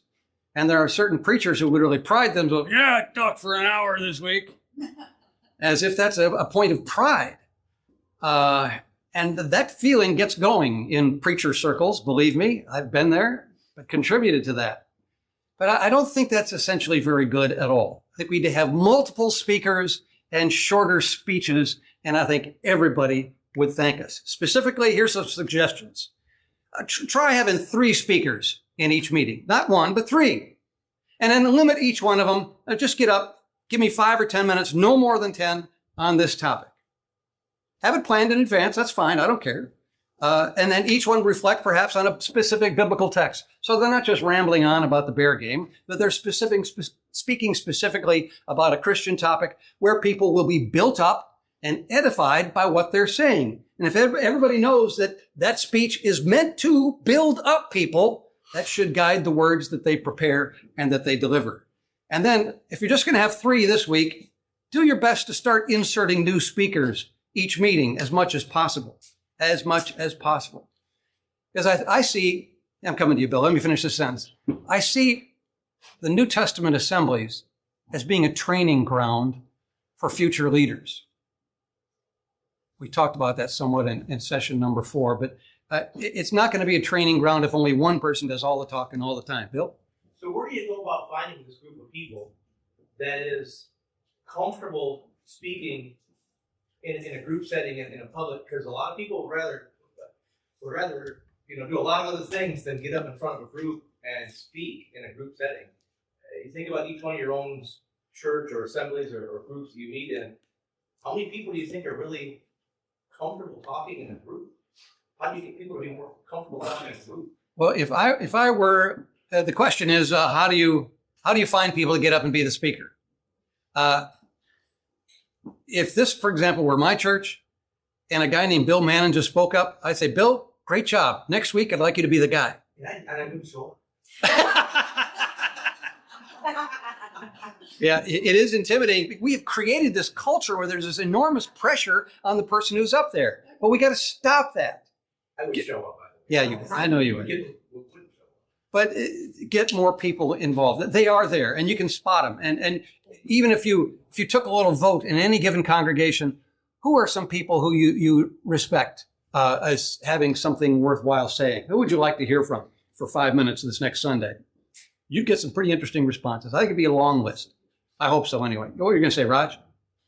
I think there's a way that we get people who are not comfortable with public speaking to at least get up in front of the group and read something like the biblical text for that Sunday. I had a conversation this past week with a person whom I had not had a personal conversation with in probably 30 years.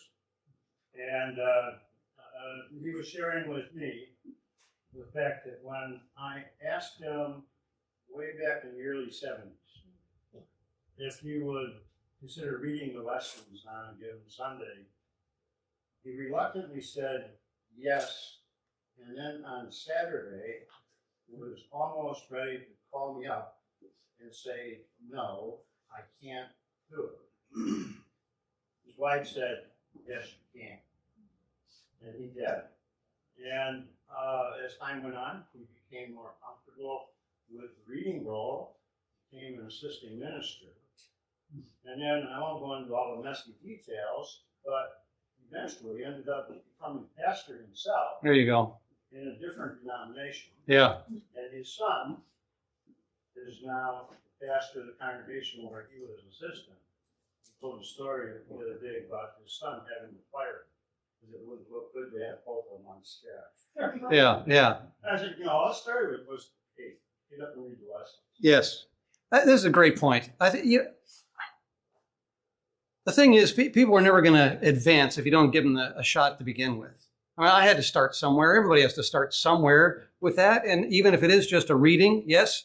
But I would like to think that aren't we growing people in our churches that have the ability to stand up and say a sentence without reading it from something? I mean, certainly we have more intelligence than that, right? But I think our churches have stifled our growth so badly that this becomes an issue. We need to have churches that are growing people, building abilities and talents, and that they're sharing with one another, and we get to looking forward to that. Yeah. It just strikes me as you're talking also that edification goes both ways. In that circumstance, those listening can edify the new speaker and encourage them and give them an opportunity to tell them thank you and make them more willing then to say, well, somebody listened to me. I'm going to do against it. Yes. It goes both ways. That's why this mandate of love, love must enter the picture, show support for those people. I see sometimes with the churches that will have youth Sunday, where the youth get up and they're in charge of everything. And boy, the outpouring of compassion from most people, the operative word being most, but they're really supporting those kids and they pat them on the back, and you want to encourage that to happen. Those opportunities are not there. But let's not just encourage the 14-year-olds. Let's encourage the 40-year-olds too, and the 24-year-olds. There's a great resource of talent and ability and perspective and intelligence and wisdom that lies dormant in every church because it's never tapped, never given the opportunity to get out. It's not biblical. Yeah. It's not. I think also we have to understand that the word is alive and powerful, sharper than a two-edged sword. Cuts between soul and spirit, bone and marrow. And we're supposed to be transformed by the total renewing of our mind so that we're not worldly. To be worldly is death. To be spiritually minded is life. Yep. There's a transformation that's supposed to take place, and that's almost impossible if we don't do it God's way. But like you said, the church thinks that they're supposed to dictate how it's supposed to be done instead of doing it biblically, because I don't see how it's going to work. It will work. It'll be beautiful. Yep. Like you said, the talents that are aborted, I think they're spiritually aborted because they never given an opportunity. Right. Never given the opportunity. So this point here is more speakers, shorter messages. I don't think everybody wins when eventually it's going to take some getting used to. I get it. But over the long haul, I think we're going to be growing some serious Christians out of that process. So point number 5 of what do we do now? More dialogue, less monologue. Talked about this in session number 5, I believe it was, where preaching is monologue.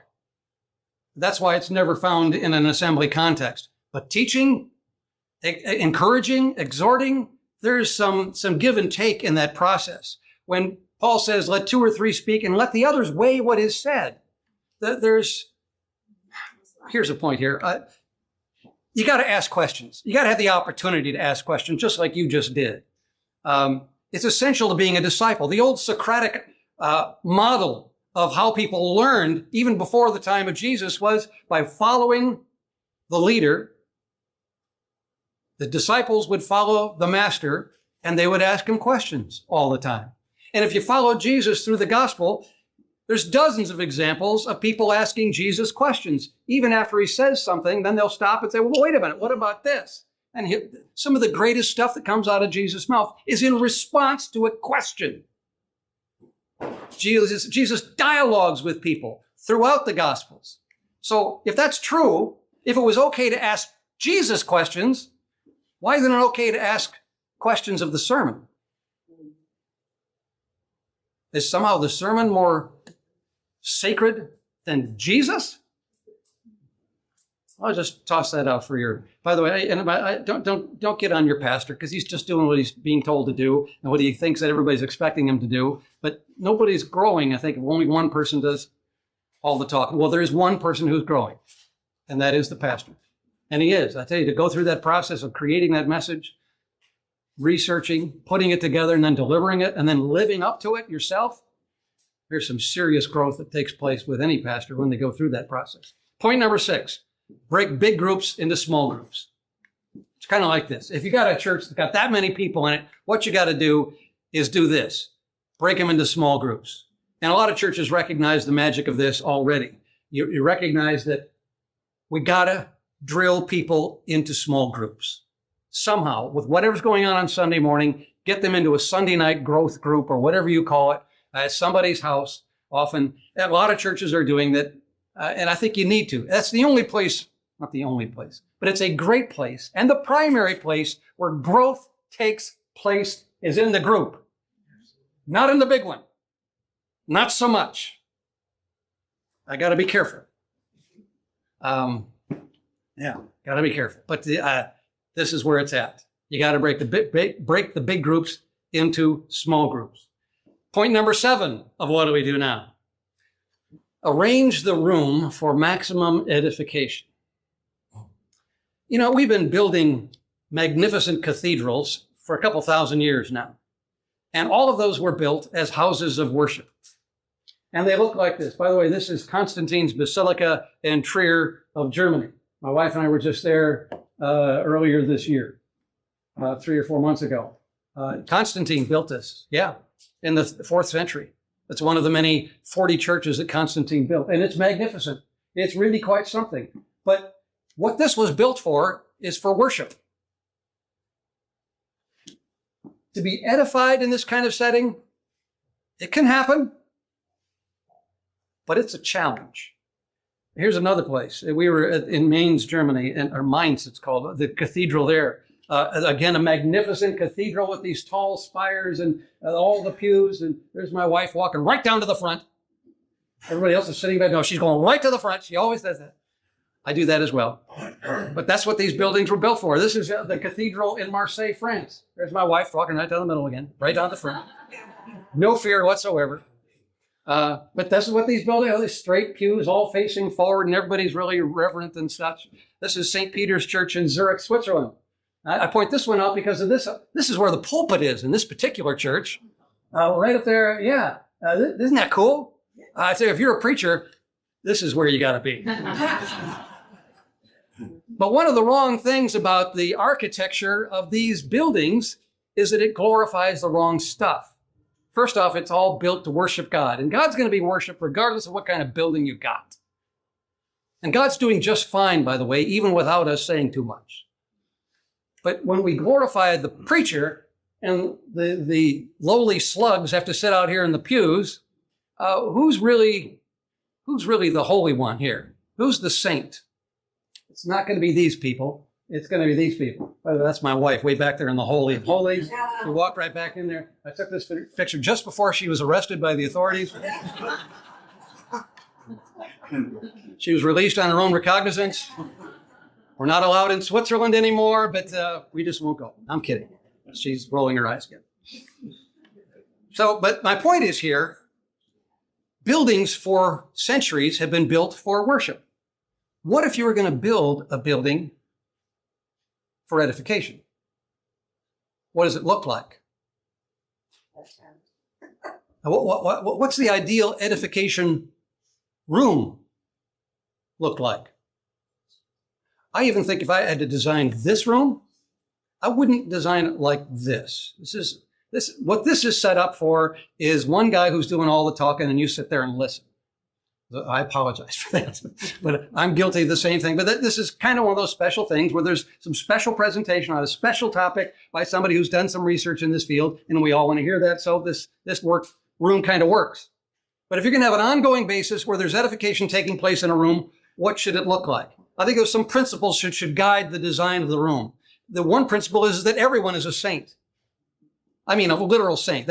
Paul, in the epistles in the New Testament, Paul will say to the saints at Ephesus, to the saints at Corinth. Everybody is a holy one in the Christian system, not just some special, really saintly dudes, all right? And nobody is glorified above anybody else. And so the design of the room and the building, I think, ought to reflect that. Everybody is a fellow disciple of Jesus. And the design ought to, so that people feel like, yes, I'm just as holy as anybody else. Nobody's being more glorified than I am. We're all fellow disciples here working on our Christian lives. And anybody should be able to speak and be heard. Like sometimes when somebody's speaking up from the back, or if somebody's speaking in this room, the way it's set up from the front, the people in the back may not hear it because everybody's facing this way, right? So a circular arrangement seems to make more sense where everybody can hear and see who's speaking and what they're saying. Kind of like the house church situation, like in this old image that we've been showing you. Everybody's kind of in a circle here. A couple of rows maybe back where people are standing up or maybe sitting. But everybody's the same. Nobody's more special than anybody else. Anybody can talk and be heard. I think this is an edification room model. I wonder what would happen if wave a magic wand and every church architect that was building a new building for some church somewhere, if they designed everything from the ground up for maximum edification, what would it look like? And there may be somebody listening at home on video who's an architect. I give you that challenge. Do that for everybody. And I'd like to see what that looks like. So on point number 8, there's just 9 points here, and then we're done. One is incorporate the meal. When I say the meal, I'm talking about the Lord's Supper. I said it once or twice, but probably didn't give it enough emphasis. In the New Testament, the Lord's Supper was a supper. It was a meal. I mean, a whole meal, not just a piece of cracker and a shot glass of juice or whatever that thing was. It's a whole meal. There was fellowship going on there. It's the agape love feast was all part of that in the first century. But incorporate the meal. I've known for years that when you get together with friends or with family and it's around a meal, good times are had, right? There's a closer fellowship that takes place that's fostered just by the meal itself. And especially when you regard that meal as including breaking of the bread that represents the body of Christ. And taking a part of that cup that we're all drinking from, that we're all drinking the blood of Christ, which has redeemed us all. The unity, the oneness that takes place, the communion that takes place through that process in a meal setting is remarkable. And that was there in the first century, but it's not there anymore. You may recall this painting, The Last Supper by Da Vinci. This is at the Santa Maria del Grazie in Milan, Italy. My wife and I were there. Again, here she is sitting right down front. But this depiction of how the Lord's Supper was, the Last Supper, is probably all wrong. I mean, they didn't have tables like this in the first century. There's no evidence of that. This is something, Da Vinci did this in, the 14th century, something like that. This fits with that era's dinners, but this would not have been. This is probably a closer image of what the Last Supper was actually like. They're sitting around and they're reclining. The typical table where dinners would take place was called a triclinium, where you lean down and you're just relaxing and you're taking bread together and you're eating together and you're talking and there's people all around. There's great fellowship and oneness with that whole experience. And I think this was part of the first century experience as well. So incorporate the meal. This is an example of one church that's trying to incorporate a meal into a church gathering. You can't all get around one table, so have several tables. There's this oneness. There's, again, camaraderie taking place through this. This is a friend of mine in the Kansas City area who has a house church, and this is them partaking of the meal together in their house church on a given Sunday. Just gathering around. It's a meal together, oneness. And yes, they partake of the Lord's Supper in the midst of that. And it's a great thing. I got to admit, I've rarely been a part of that kind of experience, but I bet it's special. And here's my final point. What do we do now? If you start to do this stuff, incorporating a meal and have several people speaking and all that, you got to make love an assembly mandate, which Paul did, as I mentioned earlier. He mandated love in the assembly. in 1 Corinthians 13. If I speak in the tongues of men and of angels, love is patient with what's taking place. Love is not jealous of other people who are talking, and love endures all things. Because there will be people who speak that you don't wish that they didn't speak. But I think each assembly should be a practice session for real Christianity, for acting Christianly. Think about that. Where in our assemblies, we're learning patience. We're learning the importance of loving one another, no matter what happens in that assembly. And it becomes this practice session for real Christianity. Because right now, the way it is, we're just consumers of what takes place on Sunday. Feed me. And if I don't like it, I'll rip you up when I get home and have supper together with somebody else. But right now, we've created this environment where we can just be critical of everything that takes place. But if you are a participant with what takes place in that assembly, you can't be critical anymore because you're part of it. You're part of the solution and hopefully not a part of the problem. So that's the last thing. So what do we do now? There's 9 points here. Change terminology, make edification the goal, less concert, more content, more speakers, shorter speeches, more dialogue, questions and answers, less monologue, breaking big groups into small groups, creating edification rooms, incorporating a meal, and making love an assembly mandate. Even if you're able to get only one of these done, I think we're making progress. It'd be great if we could get most of these things done in our individual churches. So let me wrap this up with a couple final thoughts. You may remember in session number 1, I showed you this photo, a picture of a church during the pandemic in 2020.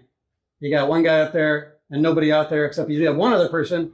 He's the tech guy at the back, right? He's making sure this gets fed to Facebook and everybody gets a videotape of what the heck just happened in church on that Sunday. Well, what's happened, of course, since then is most churches have suffered attendance. People are starting to sit back and realize, I never did really get much out of that whole thing anyway. And so they quit coming. And most churches are struggling just to get back to a semblance of where they were number-wise pre-pandemic. But in most cases, it's not happening. So the question, I think, is we need to get back to basics. If we get back to basics, let's go back to the New Testament and figure out from scratch what was important. Edification. How they did it. What are the parameters for an early Christian assembly? Then I think we might start to get somewhere if we get back to basics. This biblical model of these house churches, these small gatherings, wherever they are, just for edification with multiple people speaking up, there's some brilliance to this. Economically, you don't have to be pumping out a couple $1 million for a new building and the ongoing utilities expenses and this enormous staff with all this stuff that you got to have. Socially, because now people are really starting to get together in a New Testament type church where different people are speaking and we're loving one another and taking care of one another through the process. It's socially, it's a good thing. Then cross-culturally, this model works. You take this model and watch it take the Mediterranean basin by storm in the 1st and 2nd centuries. Christianity spreads like wildfire, even though persecution is all over them. Christians popping up everywhere, but in churches, in house churches, for 300 years. And then it starts to spread throughout the world, to India and to China, Australia, New Zealand, to Africa, South America, everywhere. It's going everywhere, and it spreads like wildfire because there's very few barriers to entry in this system. But we've created a whole lot of barriers, I think, these days. And personally, there's a real brilliance to the biblical model because if you go to an assembly where the stated goal of everything that takes place is to build up one another, eventually it'll happen. It may take a few months for some, may take a few years for others, maybe even decades for some. But if that's your stated goal and everybody knows it and everything you do is toward that goal, it'll get done. And at the end of those 40 years, you're going to have lots of people who have the ability to speak in the assembly and to speak with content and wisdom and experience that's just to knock your socks off, I think. I haven't done this. This is untried. I just know the principles that are there in the New Testament, but somebody's got to take them from here. So that's session number 7. That's what we got to do now about the assembly, because I think we got worship wrong. I got to thank you guys for tolerating this for 7 straight weeks. I hope this information has been helpful to you. We're going to have a Q&A session, but I just wanted to say to you, if I don't get it later, thank you for putting up with this. There'd be some churches where I would be banished and set fire at the stake for this stuff because it's so different. I get it. But you've been really tolerant and helpful, and I appreciate your questions, and thanks for coming for the last 7 weeks. So, Excellent.